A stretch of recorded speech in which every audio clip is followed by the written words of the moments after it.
900,000 warships were sent to avenge Earth, but when they reached the enemy, everything changed.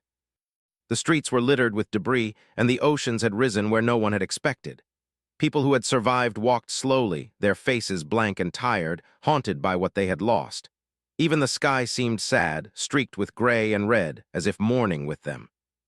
In the middle of what remained of New York City, a small group of humans had gathered in the remains of a government building. Among them was Luke Harris, a man in his early 40s, tall and calm. His hair was streaked with gray, but his eyes were sharp.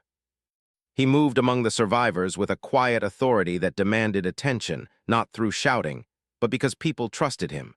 Beside him was Grace Turner, a woman with an even steadier presence. She had led rescue teams across the city, her hands scarred from climbing over rubble, yet her face carried determination rather than fear. Luke looked around the room at the faces that were tired, frightened, and full of pain. "We can't stay here," he said, his voice soft but firm. "They wanted us broken, they wanted us afraid, but we are still here, we are still human, and we will act." Grace nodded.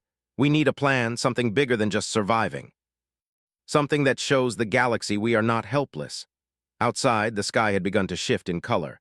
Strange ships, shapes that no human had ever designed, hovered silently above the ruins. They had come quickly, leaving no time for a proper defense. It had been months since the first strike, and yet the memory of fire and destruction still burned in everyone's mind. Luke walked to a map that had been laid out on a broken table. It showed the solar system, with Earth at its center. Red dots marked where attacks had struck hardest. They were not just numbers, they were reminders of entire cities gone in hours, families erased in a moment. "We cannot fight them here," said Alex Carter, a young officer who had been with the fleet before Earth was attacked. His voice trembled slightly, though he tried to hide it. "We have no fleet, we have no power. If we try to fight them now, everyone dies." Luke placed a hand on the map, his fingers brushing over the red marks. "Then we build what we need, we do not fight to die. We fight to survive, to show the galaxy what humans are capable of when pushed to the edge." The room grew quiet. People listened to him, understanding that this was not a dream. This was reality, and the reality was harsh. The idea was bold, almost impossible, but it gave them something to hold on to: hope. Grace took a deep breath. "We start by gathering everything we can. Technology, ships, knowledge, anything the enemy might underestimate. They think we are weak, primitive. They will see soon enough that we are more than they imagined." Over the next weeks, survivors across the world began to gather. They traveled in small convoys, avoiding alien patrols, scavenging what remained of human cities. They rescued people from destroyed homes and brought them to safe zones, where engineers, scientists, and soldiers worked together. For the first time in months, humans felt a sense of purpose. The fear that had paralyzed them was slowly replaced by determination. In orbit above Mars, the first signs of humanity's armada began to appear.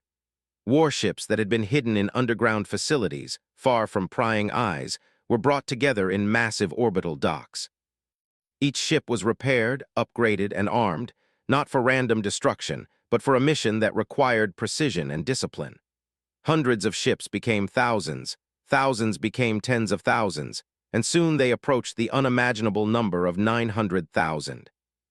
On one of the command ships, Captain Ethan Cole walked through the control room. Screens flickered with star maps, communications, and schematics of ships.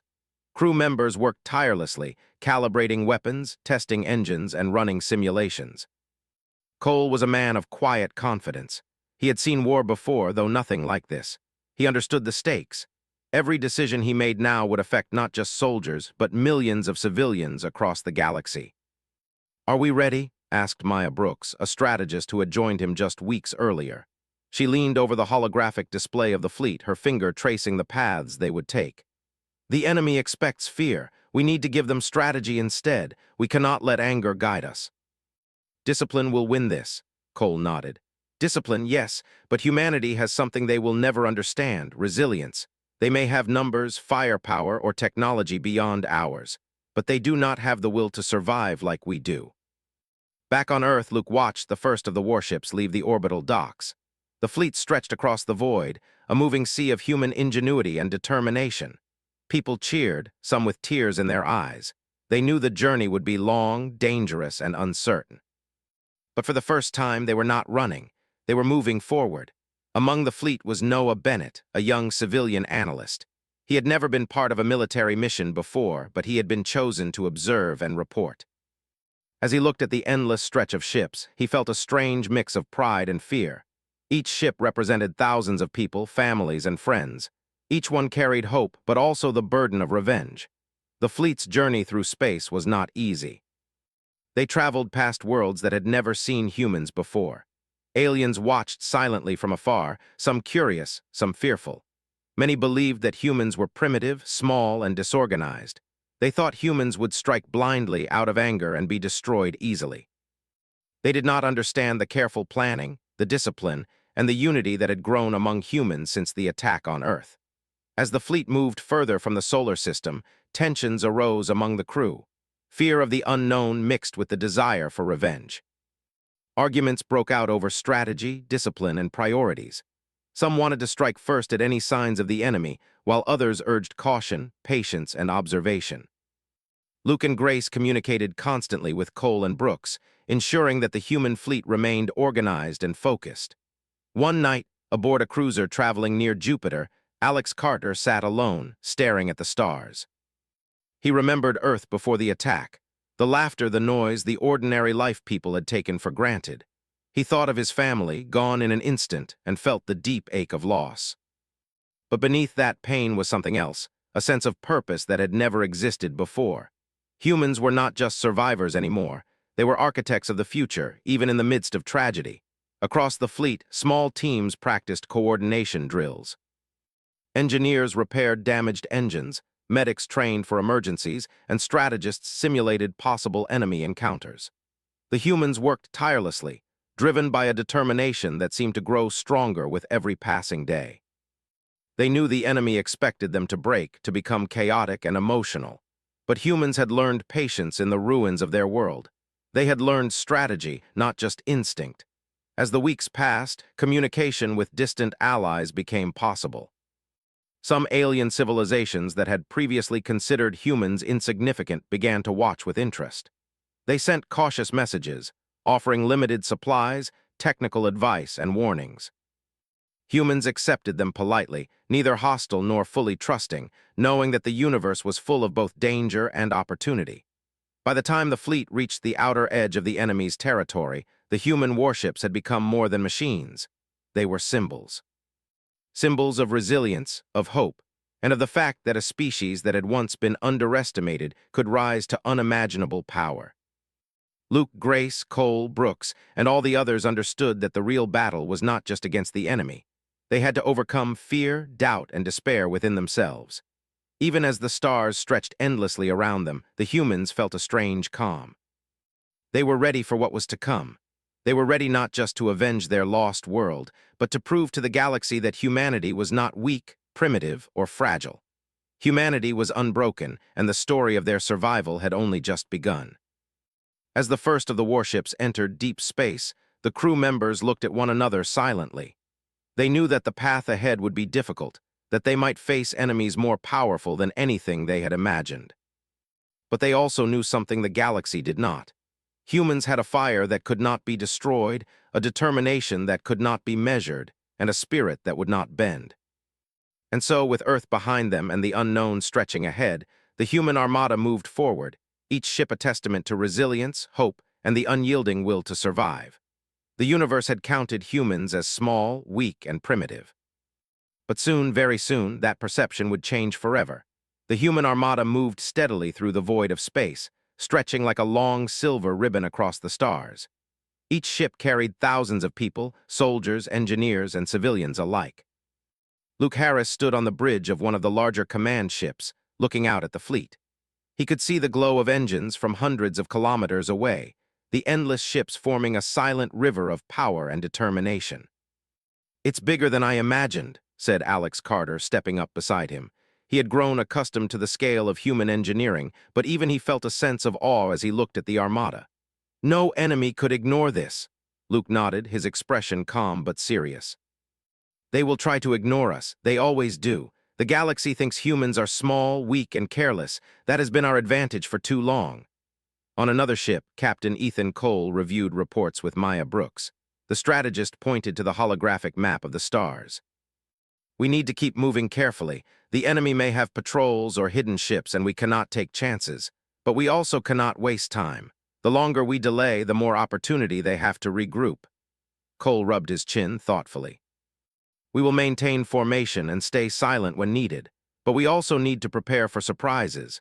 Humans are good at adapting, and that might be what saves us if they strike first. Across the fleet, life continued in its small, quiet ways. Children who had survived the attacks on Earth now lived aboard ships, learning to move in zero gravity, play in safe areas, and attend small classes led by volunteers. Families huddled together in shared quarters, sometimes talking quietly about Earth, sometimes laughing nervously at games that helped them forget their losses for a short while. In the medical bays, doctors and nurses worked tirelessly. Grace Turner moved through the corridors of one ship, checking on patients, calming the fearful, and giving orders to the staff. Her presence was steadying, and people looked to her for reassurance. "We are making progress," she told a young nurse named Amy. "The more we care for each other, the stronger we become. Do not underestimate the power of hope." Amy nodded, her eyes wide. "It feels strange to feel hope again." Grace smiled softly. "Hope is the first step to survival. Without it, humans cannot endure. Remember that." Outside, the ships passed by planets and asteroid fields, some familiar, some strange. Signals from distant civilizations flickered in and out of the communication network. Some sent warnings, some offered trade, and some remained silent, watching with cautious curiosity. Luke monitored the messages, noting which systems might provide allies in the future and which could be threats. As the fleet approached the edges of the known galaxy, small problems began to appear. Supply lines were long, engines required maintenance, and crews grew tired. Arguments flared over navigation, resource allocation, and the best strategies for maintaining the fleet. Some soldiers were frustrated with the slow pace, wanting to reach the enemy quickly, while others urged patience and careful planning. In one command center, Noah Bennett sat with a group of analysts, trying to make sense of the vast data coming in from sensors, scouts, and communications. "We need to consider the possibility that the enemy is weaker than we expected," he said.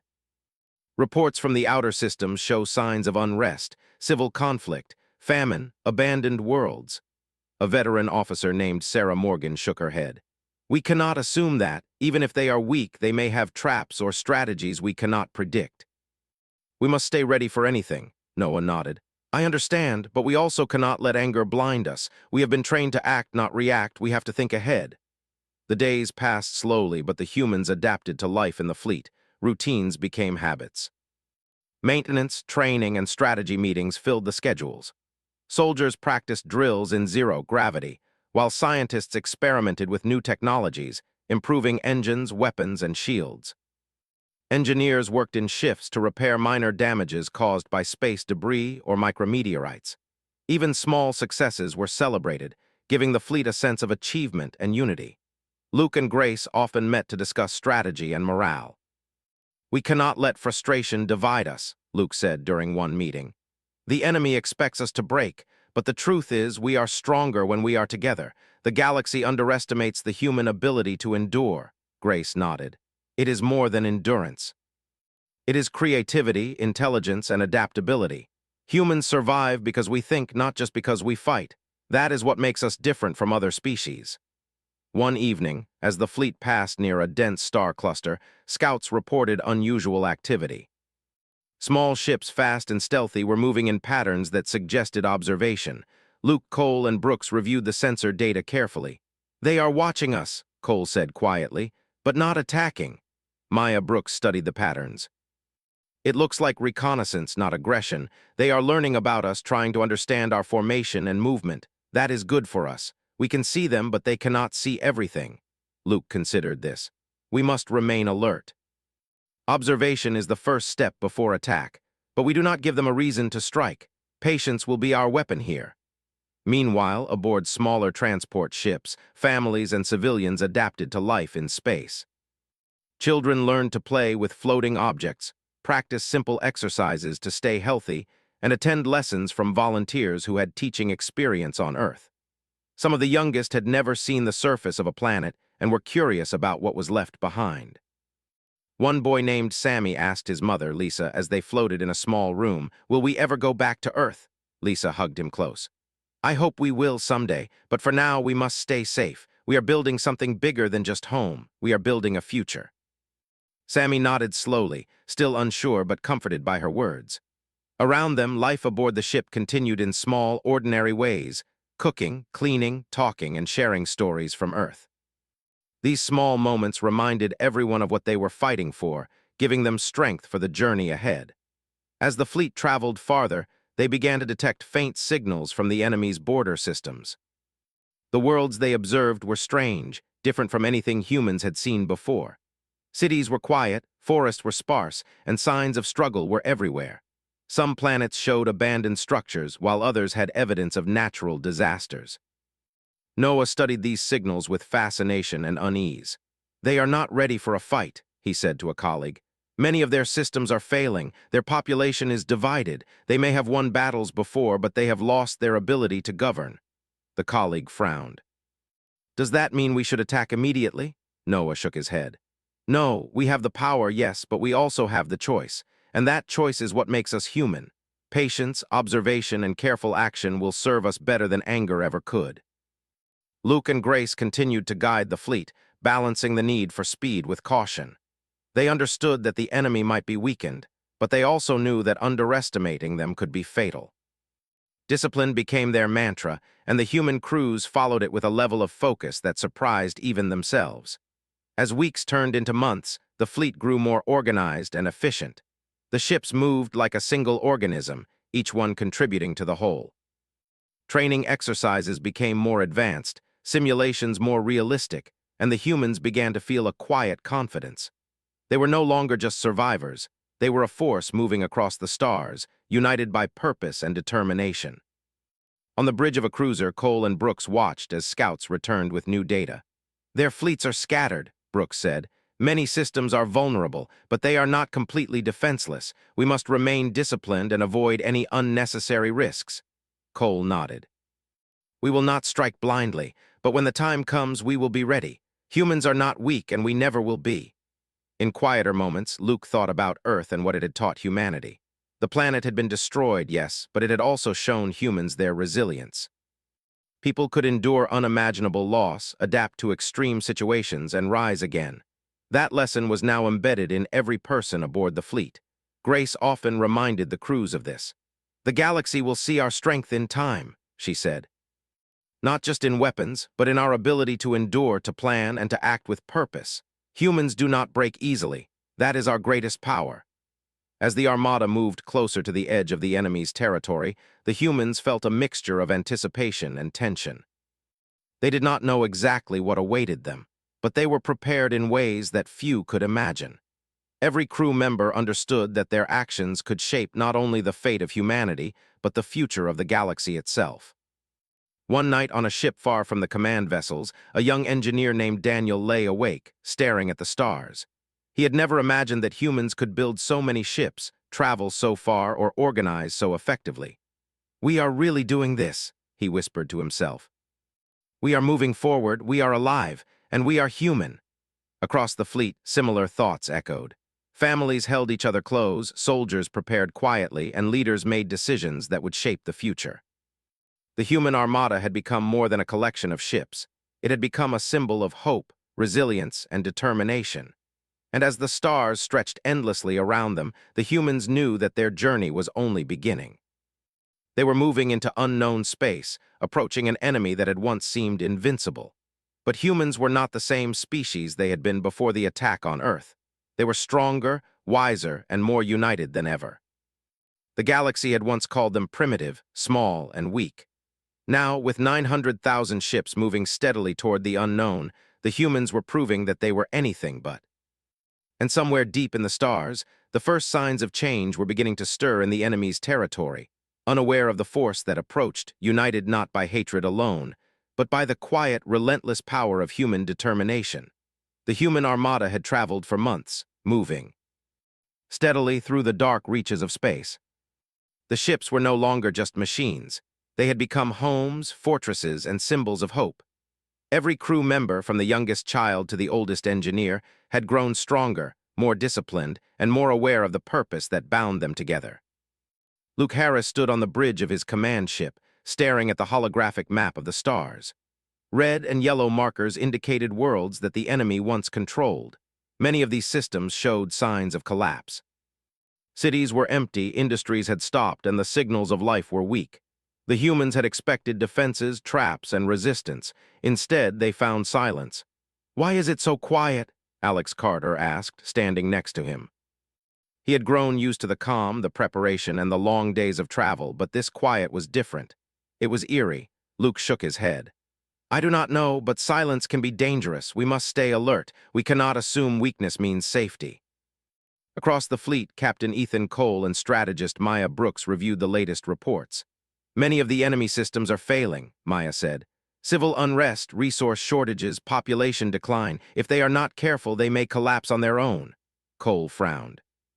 "That makes them unpredictable. Desperation can lead to sudden strikes. We cannot underestimate what humans are facing, even if the enemy seems weak." Even as they prepared for what might come, life aboard the ships continued. Children floated in zero gravity, laughing and chasing small magnetic toys. Families shared meals in communal areas, telling stories from Earth. Engineers worked tirelessly, repairing engines and upgrading shields. Soldiers trained daily, perfecting drills and strategies for encounters that might never come. The fleet moved as one, disciplined, united, and determined. Luke and Grace Turner often met to discuss the next steps. "We cannot act out of anger," Grace said.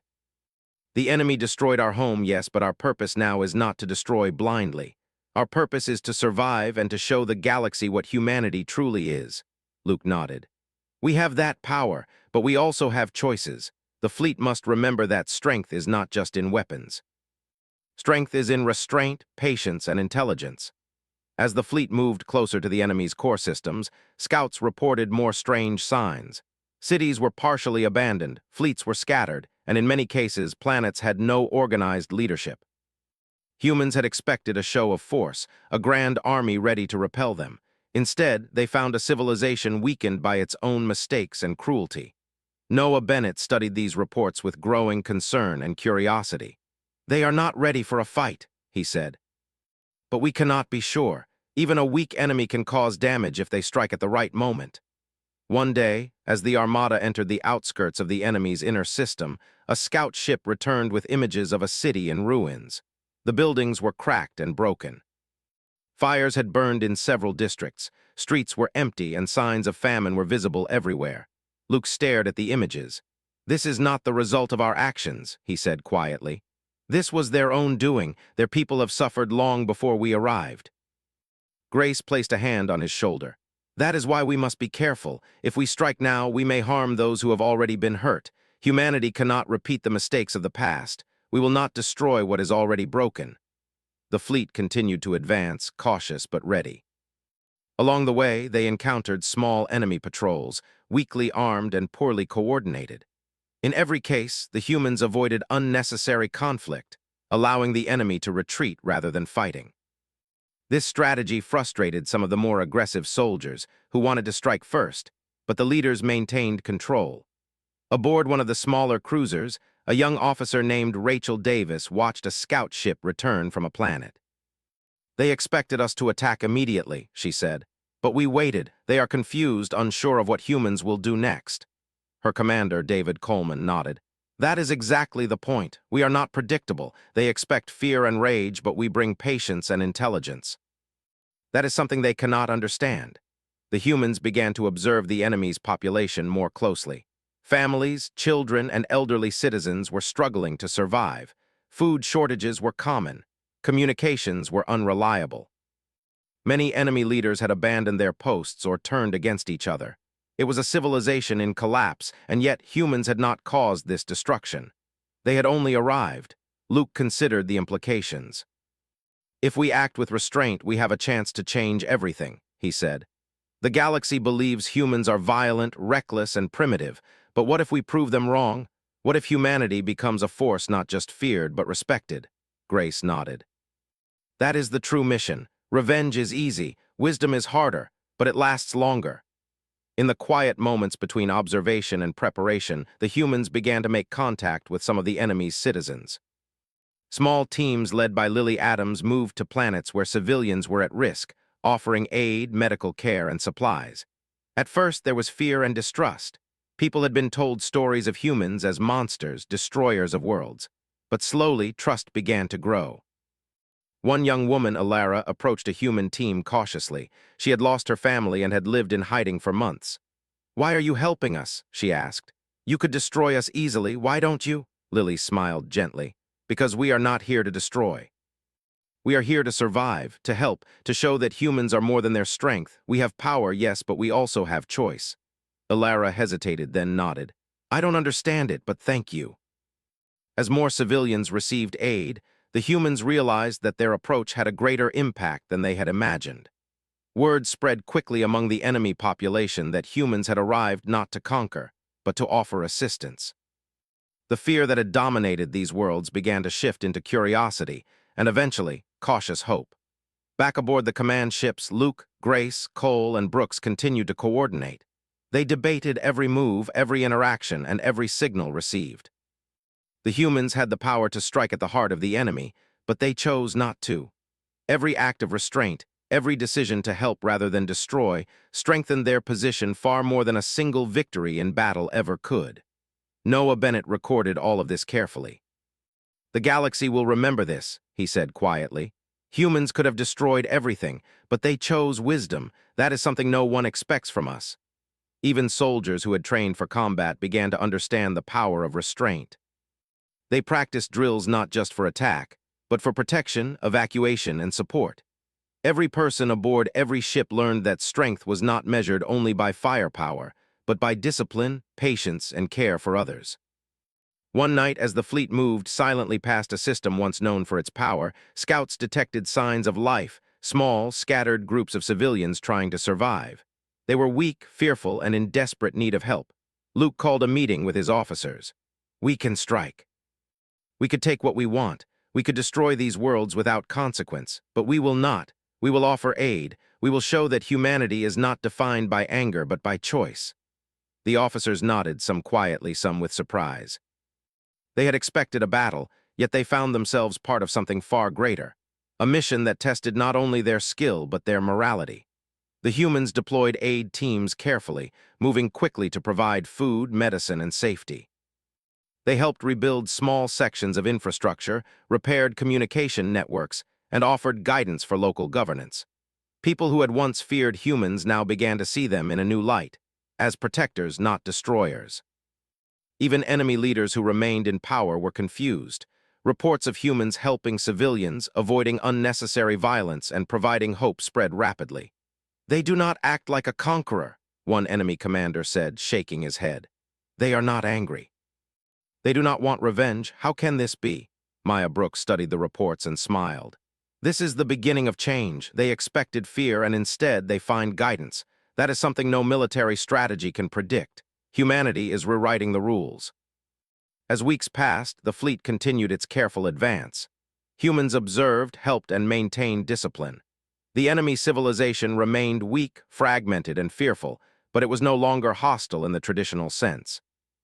Humans had shown them a path they had never considered, survival through cooperation, not destruction. Luke looked out at the stars, thinking of Earth and all that had been lost. "We came for vengeance," he said softly. "And instead we are showing the galaxy something far greater. Humans are not just survivors. We are teachers, protectors, and pioneers. The galaxy will never underestimate us again." Grace placed her hand on his shoulder. "And when the time comes, if we must fight, we will fight. But until then, our strength lies in our restraint, in our wisdom, and in the choices we make." The Armada moved forward, steadily and silently, each ship a reminder of human determination. They were not just a fleet of warships. They were a symbol of a species that refused to break, a species that had endured unimaginable loss and chosen to rise above it. And as they reached the edge of the enemy's central systems, the humans knew one thing for certain: everything had changed. The enemy had expected rage, fear, and chaos. Instead, they found discipline, compassion, and a quiet, unstoppable power that no one had predicted. The warships would not fire first. Humans would not strike blindly. But the galaxy had already begun to see them in a new way, strong, intelligent, and wise beyond measure. And somewhere in the shadows of the enemy's territory, the first real stirrings of fear began to take shape, not from violence, but from the knowledge that humans had arrived, and they were nothing like anyone had imagined. The human armada hovered at the edge of the enemy's central systems, a silver river of ships stretching across the void. For months, they had traveled through space, avoiding unnecessary conflict and observing the enemy from afar. Now, the closest systems showed signs of life, fragile and frightened. Luke Harris stood on the bridge of his command ship, watching the holographic maps. The images of cities, fields, and rivers flashed on the screens. Many were in ruin, but signs of life remained. "They are waiting," Alex Carter said, his voice tense. "For what I am not sure, maybe they expect us to attack." Luke nodded slowly. "Perhaps. But we will not give them that satisfaction. Humans do not act from fear or anger. We act with purpose." Grace Turner moved beside him. "Our mission has changed since we left Earth. We came for revenge, but we are not reckless. We are here to survive, to observe, and to act wisely. That is our advantage." Across the fleet, Captain Ethan Cole and strategist Maya Brooks coordinated the first contact teams. These teams were small, highly trained, and carefully chosen. They would approach planets where civilians were at risk, offering aid and assessing the situation. It was dangerous work. The enemy might strike at any moment, and no one knew what to expect. Lily Adams, who led the first contact teams, reviewed her orders. "We are not there to fight," she said. "We are there to help. Our priority is civilians, not enemy soldiers. Every life matters. Remember that." Her team nodded, preparing supplies, medical equipment, and communication devices. Each person understood the importance of restraint. They were not only representing humanity's power, but also its intelligence, compassion, and choices. The first contact occurred on a small planet near the edge of the system. The city below was partially destroyed, buildings leaning at dangerous angles, streets littered with debris. People moved cautiously, hiding behind what remained of walls and vehicles. When the humans descended in their small ships, civilians froze. Many had never seen humans before, or at least never expected them in uniform and with advanced technology. They whispered to each other, pointing and holding their children close. Lily stepped forward, raising her hands in a gesture of peace. "We are here to help," she said slowly. "We mean no harm, we only want to assist you." For a moment there was silence. Then a woman emerged from the ruins, holding a small child. Her clothes were torn, her face pale from hunger and fear. "Why are you here?" she asked, her voice trembling. "You could destroy us if you wanted, why don't you?" Lily smiled softly. "Because we choose not to. We have power, yes, but we also have a choice. Our goal is not to destroy, but to survive and to help. You are not our enemies." The woman hesitated, studying the humans carefully. Slowly, she nodded. I do not understand, but thank you." She motioned for her neighbors to come forward. Families emerged cautiously from the shadows, carrying what little belongings they had managed to save.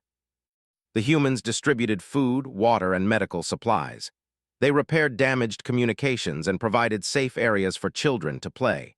For the first time in months, the civilians smiled, their fear giving way to cautious hope. Back on the command ships, Luke and Grace monitored the situation. "They expected violence," Luke said quietly. "Instead, they find assistance. That changes everything." Grace nodded. "This is the moment humans show the galaxy what we are truly capable of. Strength is not only in weapons. Strength is in restraint, intelligence, and care." Meanwhile, scouts reported that enemy military units were observing from a distance. They were confused, unsure whether to attack or retreat. Reports came in that several small units had surrendered voluntarily, leaving civilians unharmed. The human approach had shaken them in ways no attack could have. On one of the observation decks, Noah Bennett studied the communications. "They expected humans to act with rage," he said. "Instead, we are showing them strategy, intelligence, and mercy. That is something no one predicted." Even soldiers trained for combat began to understand the power of restraint. They practiced not only attack drills, but also evacuation, protection, and assistance. Every crew member aboard the fleet learned that the true strength of humanity was not just in firepower, but in discipline, patience, and the ability to make wise choices. As days passed, more contact teams landed on other planets. Each encounter repeated the pattern. Civilians fearful and desperate, enemy soldiers confused, humans acting with care and purpose. Slowly, word spread across the enemy systems that humans had arrived not to destroy, but to help. Messages moved through communication networks, traveling faster than human ships could. In a city once known for its military importance, a small enemy commander, Rehan, met with humans for the first time. His officers had advised immediate attack. Yet when he arrived, he found humans assisting civilians, repairing infrastructure, and providing guidance. "They do not act like conquerors," Rehan muttered to his second-in-command. "They could destroy us easily, why don't they?" "They are different," said his officer. "I do not understand it. Perhaps they are weak or foolish." Rehan shook his head. "No, this is not weakness. It is power and something else, something I cannot name." Luke, observing from his command ship, noted the enemy's hesitation. "They expect fear, chaos, and destruction. Instead, they find wisdom. That gives us the advantage, not in battle, but in influence." The humans continued their work, focusing on the most vulnerable populations. Food, water, shelter, and medical care were priorities. Communication networks were repaired to allow local leaders to coordinate resources. For the first time in years, some enemy citizens felt a sense of safety and stability. A young boy named Kira approached a human aid team cautiously. He had lost his parents and lived alone among the ruins. "Will you help me?" he asked quietly. "Yes," said a volunteer gently. "We are here to help you. You are safe now." Kira nodded, relief and wonder in his eyes. He was taken to a secure area where he could eat, sleep, and feel safe for the first time in months. Small acts like this multiplied across the planet, building trust and shifting perceptions. As weeks passed, the humans faced challenges. Not all enemy leaders were willing to surrender or cooperate. Some tried to sabotage aid missions, while others spread fear and misinformation. Yet the humans responded with patience, strategy, and careful planning. No lives were lost unnecessarily, and the trust of civilians continued to grow. Luke and Grace frequently discussed the progress. "We came to avenge Earth," Luke said one night. "But what we are doing now, it may accomplish more than revenge ever could." Grace smiled. "We are showing the galaxy a different kind of power. Humans are not only capable of destruction, we are capable of wisdom, mercy, and change. That is a strength no one expected." Back on the field, Lily Adams coordinated another aid mission. Her team worked tirelessly, providing food and medicine to isolated villages. She watched as children played safely for the first time in months. "This is what we fight for," she said quietly to herself. "Not just survival, but hope." Even soldiers who had trained for war began to find purpose in these missions. They helped civilians evacuate dangerous areas, repaired infrastructure, and guided people to safety. They saw that true strength was not in destroying, but in protecting and enabling others to survive. Noah Bennett continued to document everything. "History will remember this," he said. "Humans could have destroyed everything, but instead we are choosing to protect, rebuild, and teach. That will echo across the galaxy." As the Armada moved deeper into the enemy's territory, the impact of their actions became clear. Civilians trusted humans, some enemy commanders surrendered peacefully, and the general perception of humans began to shift. Stories of restraint, aid, and discipline spread faster than any weapons could reach. Luke stood on the bridge of his ship, looking at the vast holographic map of the systems they had touched. "We expected rage and conflict," he said. "Instead, we are creating change. That is a power greater than any weapon." Grace placed her hand on his shoulder. "And when the time comes, if we must fight, we will. But for now, our strength lies in patience, intelligence, and compassion. That is humanity's greatest weapon." The enemy had expected humans to arrive with fire and anger. They were ready to defend, resist, or flee. Yet the humans had arrived with discipline, strategy, and care. That unexpected approach created fear, not of destruction, but of understanding. Humans were capable of change, influence, and wisdom that no one had anticipated. Across the fleet, soldiers, scientists, and civilians alike understood the significance of what they were doing. They had not fired a shot, yet they had begun to change the fate of an entire civilization. And as the stars stretched endlessly around them, the humans moved steadily, knowing that they had the power to destroy, but choosing instead to rebuild. The galaxy watched, uncertain, curious, and in awe of the species that had risen from the ashes of its home world to show strength in a way no one had imagined. The first true contact had changed everything. The humans were no longer just survivors. They were teachers, protectors, and pioneers, and the galaxy, including the enemy, would never look at them the same way again. The human armada had reached the heart of the enemy's systems. For months, they had traveled through the stars, moving with discipline, caution, and intelligence. They had avoided unnecessary battles, helped civilians, and demonstrated restraint where many expected rage. Now the fleet hovered over the central planets, where the last pockets of enemy power remained. Luke Harris stood on the bridge of his command ship, looking at the vast holographic map. Red markers indicated what was left of enemy fleets, weak and scattered. Many systems were abandoned or under civilian control. The humans had expected fierce resistance, but what they found instead was hesitation, confusion, and fear. "We have the power to strike," Alex Carter said, his voice low. "We could destroy them all in hours, but we won't." Luke nodded. "That is the point. Humans are not defined by destruction alone. We have survived, yes. We have power, yes, but we also have wisdom. That is what sets us apart." Grace Turner moved beside him. "The galaxy will see that. What we are doing now will echo far beyond these systems. We are not just changing the enemy. We are changing perception. Humans are no longer the species to underestimate." Across the fleet, Captain Ethan Cole and strategist Maya Brooks prepared the final contact missions. These missions were more delicate than any before. They involved approaching the enemy's remaining leaders, opening communications, and offering terms of surrender and aid. The humans had learned that force could win battles, but influence could win civilizations. Lily Adams led the first team. They descended on a planet that had once been heavily defended but now showed clear signs of collapse. Fires still burned in some districts, but children played cautiously in safer areas. Families huddled together, whispering in fear and curiosity as the human ships landed. "We are here to help," Lily said, speaking to the civilians first. "We mean no harm. We only want to protect you and provide safety. You are not our enemies." A man stepped forward, his uniform torn and dirty. He looked at the humans with disbelief. You could destroy us easily. Why don't you?" Lily smiled softly. "Because we are not here to destroy. We have power, yes, but we also have choice. We choose to help. That is what makes us human." The man hesitated, then nodded slowly. I do not understand it, but thank you." Across the planet, aid teams distributed food, water, and medical supplies. Engineers repaired communication networks, allowing local leaders to coordinate resources. Soldiers helped civilians move to safe areas and provided guidance to prevent further accidents. Slowly, trust began to grow. Back on the command ships, Luke and Grace watched reports come in from all the missions. Civilians were cooperating, enemy soldiers were surrendering voluntarily, and leaders were reconsidering their strategies. "We have not fired a shot," Luke said quietly. "Yet we have changed everything." Grace nodded. "The galaxy does not understand this kind of power. Humans could destroy, but instead we rebuild.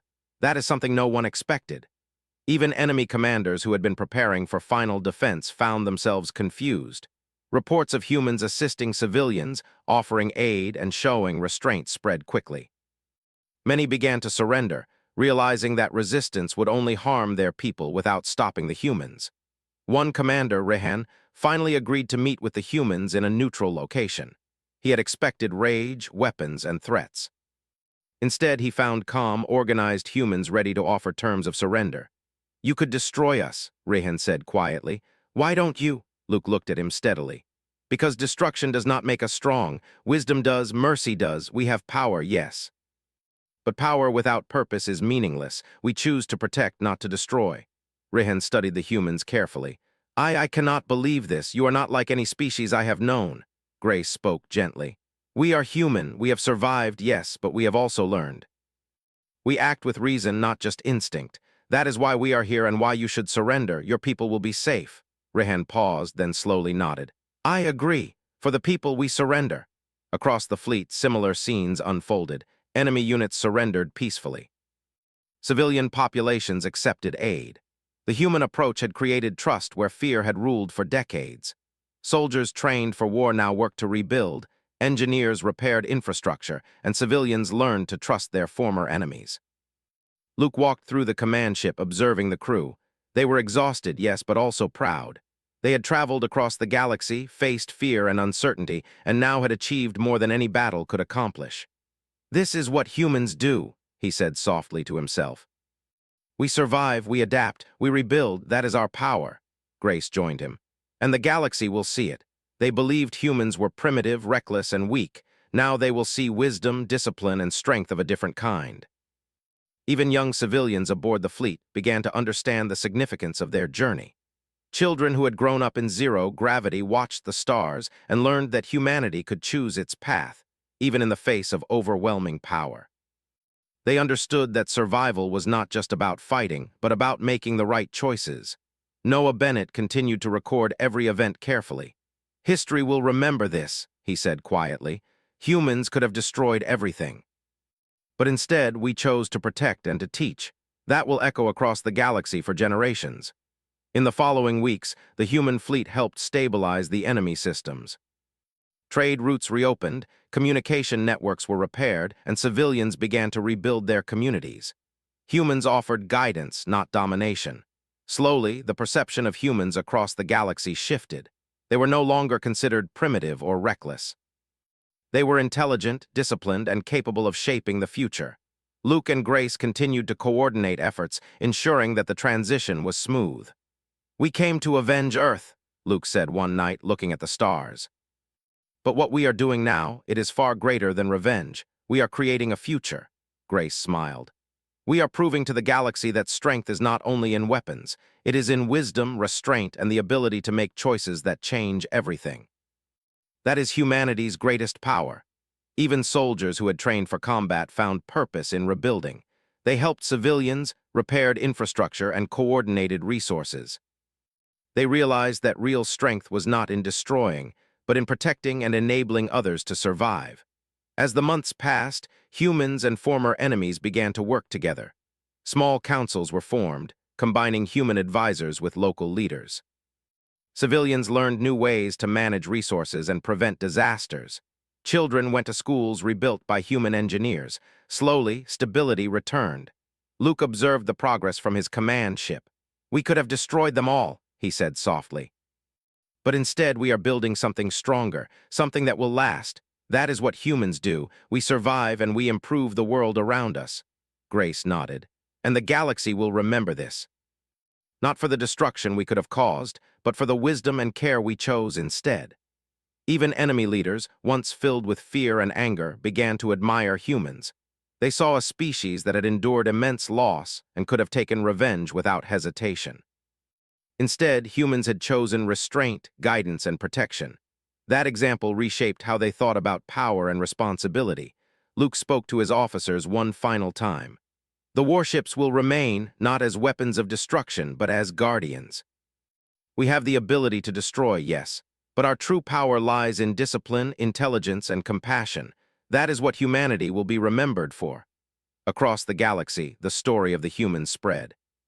Civilizations that had once dismissed them as weak and primitive now watched with respect. Tales of the 900,000 warships that could have annihilated entire systems became stories of mercy, wisdom, and unexpected power. Even children born aboard the fleet who had never seen Earth learned the lesson of human resilience. They understood that humans were more than survivors. They were teachers, protectors, and pioneers. They were capable of shaping the galaxy without destruction, and that made them stronger than any weapon. Luke and Grace stood on the observation deck of the command ship, watching the fleet as it moved steadily through space. "We have done more than survive," Luke said quietly. "We have changed the galaxy," Grace smiled. "And the story of humanity will be remembered for generations. We have shown that true strength is in restraint, wisdom, and the choices we make. That is our legacy." As the Armada moved toward Earth, now a distant memory of loss and endurance, the humans knew that they had fulfilled their mission in a way no one expected. They had arrived with the power to destroy, but they chose to rebuild. They had faced fear, uncertainty, and despair, and emerged not only victorious but wise. And as the stars stretched endlessly before them, the humans understood one final truth. They were no longer primitive. They were not weak. They were a species capable of shaping the future, not with fire, but with wisdom, discipline, and compassion. The galaxy had changed forever. And humans, once underestimated, had proven that their greatest weapon was not their fleet, not their firepower, but their choice to act wisely, to protect, and to endure. And somewhere among the stars, a new era began, a galaxy that would remember humans not as destroyers, but as a species whose mercy and wisdom were more powerful than any warship, any fleet, or any weapon ever could be.